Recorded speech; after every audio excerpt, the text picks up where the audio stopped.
大家好，我叫安龙，我是中文3年级的学生。你觉得星期三有很多事吗？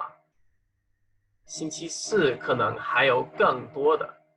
今天第一件事就是阿拉伯游客俱乐部12点有阿塞拜疆俱乐部会一起做他们的国家区旗饼。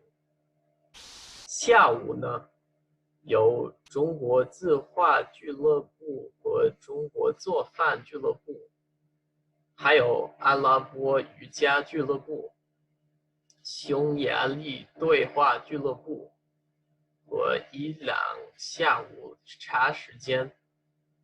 最后有阿拉伯跳舞俱乐部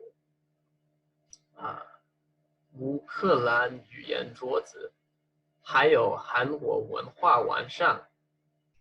请大家别忘记6月3日开始3天的放假，请大家享受自己的长周末，节日快乐！